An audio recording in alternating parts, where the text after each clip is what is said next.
আজকে আমি করলাম কচু পাতায় চুনো মাছ। কি জিভে জল চলে এলো না? আমারও জিভে জল চলে এসেছে। কীভাবে করলাম বলো তো? কচু পাতা তো সকাল সকাল কেটে নিয়েছি, মা ভালো করে ধুয়ে রেখেছিল, মাছটা কেটে একদম রেডি করে রেখেছে।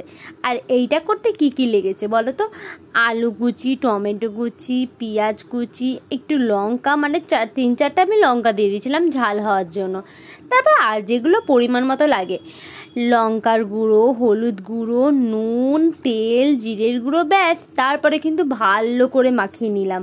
মাখিয়ে নিয়ে কিন্তু আমি 10-15 মিনিট মতো রেখে দিয়েছিলাম। তারপরে কড়াই নিয়ে একটু তেল দিয়ে, তারপরে তেলটা এখন গরম হয়ে গেছিলো, কচু পাতাটা দিয়ে নিলাম, দিয়ে ওই মাছগুলো দিয়ে নিলাম, ব্যাস। তারপরে ওর উপরে কচু পাতাটা চাপা দিয়ে 15 মিনিট মতো রেখে দিলাম। আমি ভাবতে পারিনি যে এত সুন্দর টেস্ট হবে। সত্যি বলছি, এত ভালো লেগেছে না। 15 মিনিট পরে খুলে দেখে একদম সফট হয়ে গেছে। আর সত্যি গরম ভাতের সাথে খেয়ে দেখতেই পারো, একদম দারুণ হয়েছে।